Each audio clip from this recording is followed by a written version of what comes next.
Assalamualaikum warahmatullahi wabarakatuh. Salam guru penggerak. Saya Siti Durutullah, calon guru penggerak angkatan 11 dari SD Negeri 1 Pelawangan, Kabupaten Rembang, Jawa Tengah. Pada video kali ini, saya akan memaparkan demonstrasi kontekstual modul 1.1H Filosofi Pemikiran Ki Hajar Dewantoro. Mari kita mengenal Ki Hajar Dewantoro. Ki Hajar Dewantoro lahir dengan nama Raden Mas Suwati Suryani.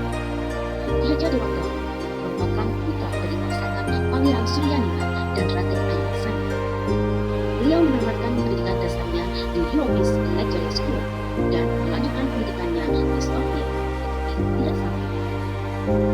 Ki Hajar Dewantoro mulai menggeluti dunia jurnalisme dengan bekerja sebagai wartawan serta aktif berperan dalam seksi propaganda pendidikan.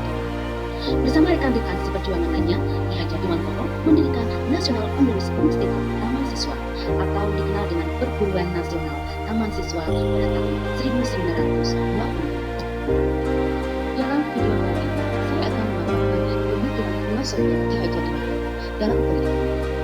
Menurut Ki Hajar Dewantoro, pendidikan adalah tempat persemaian pendidikan kebudayaan dalam masyarakat.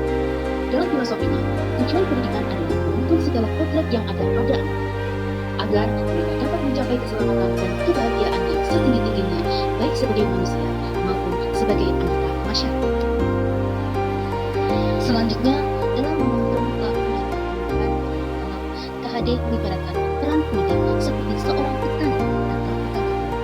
Anak-anak itu seperti biji tumbuhan yang disemai dan ditanam oleh Pak Tani atau Pak Tukang Kebun di lahan yang telah disediakan. Anak-anak itu bagaikan bulir-bulir jagung yang ditanam.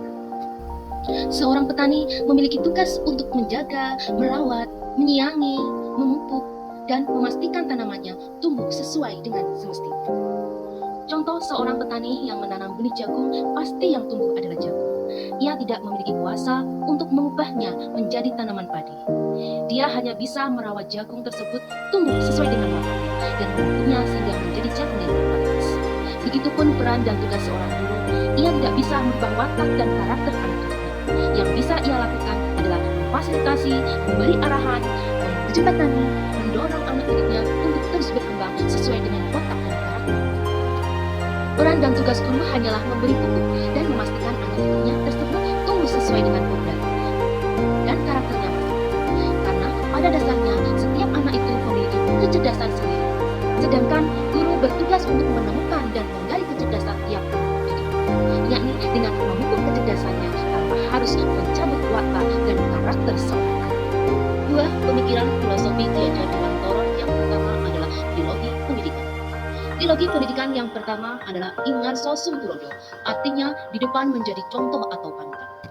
Ini artinya seorang guru, pengajar, atau pendidik harus bisa memberikan contoh serta panutan yang baik kepada orang lain maupun muridnya, setidaknya kepada hal yang diajarkannya. Trilogi pendidikan yang kedua adalah Ingmadyo Mangunkarso, artinya di depan memberi atau membangun semangat, niat, maupun kemauan. Sembayon Ingmadyo Mangunkarso memiliki makna bahwa ketika guru atau pengajar berada di tengah-tengah orang lain maupun muridnya, guru harus bisa membangkitkan atau membangun niat, kemauan, dan semangat dalam diri orang lain di sekitarnya. Jika dikaitkan dengan dunia pendidikan, maka guru harus bisa memberi motivasi dan menciptakan suasana kondusif agar para murid terus belajar.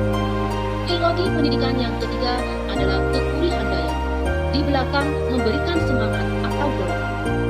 Dalam dunia pendidikan, kalimat terakhir ini dapat dimaknai sebagai memberi dorongan moral atau semangat kepada para muridnya. Filosofi Ki Hajar Dewantoro yang kedua yaitu menuntun anak mencapai kodrat.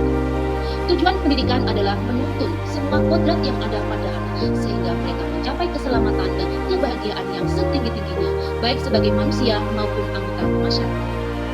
Proses menuntun dilakukan dengan memperhatikan kodrat alam dan kodrat zaman anak tersebut. Kodrat alam merupakan kondisi anak sejak lahir yang dipengaruhi kultur budaya dan lingkungan tempat anak berada. Sedangkan kodrat zaman adalah perubahan yang selalu terjadi dari waktu ke waktu. Untuk mencapai tujuan ini dapat diwujudkan dengan pendidikan yang memerdekakan. Pendidikan yang memerdekakan yaitu anak diberi kebebasan dalam proses pembelajaran sesuai dengan minat, bakat, dan potensinya. Namun, pendidik harus menjadi pendamping serta memberi tuntunan agar anak tidak kehilangan arah dan berakibat mencelakakan diri. Sehingga, sebagai seorang pendidik, kita harus dapat menerapkan pendidikan yang memerdekakan anak didik. Pemikiran filosofi Ki Hajar Dewantoro yang ketiga adalah pembelajaran berpusat pada. Ki Hajar Dewantoro membedakan antara pengajaran dan pendidikan.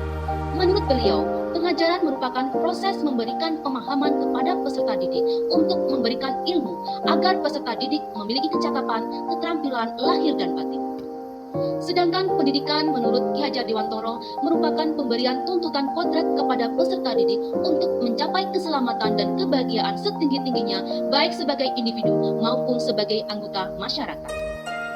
Filosofi pemikiran Ki Hajar Dewantoro menekankan melayani peserta didik dalam menumbuh kembangkan bakat dan potensi peserta didik. Pendidik harus mampu memahami apa yang menjadi kebutuhan peserta didik dan menuntunnya dengan baik. Demikian ilustrasi kontekstual filosofi pada diri saya. Terima kasih atas perhatiannya. Wassalamualaikum warahmatullahi wabarakatuh.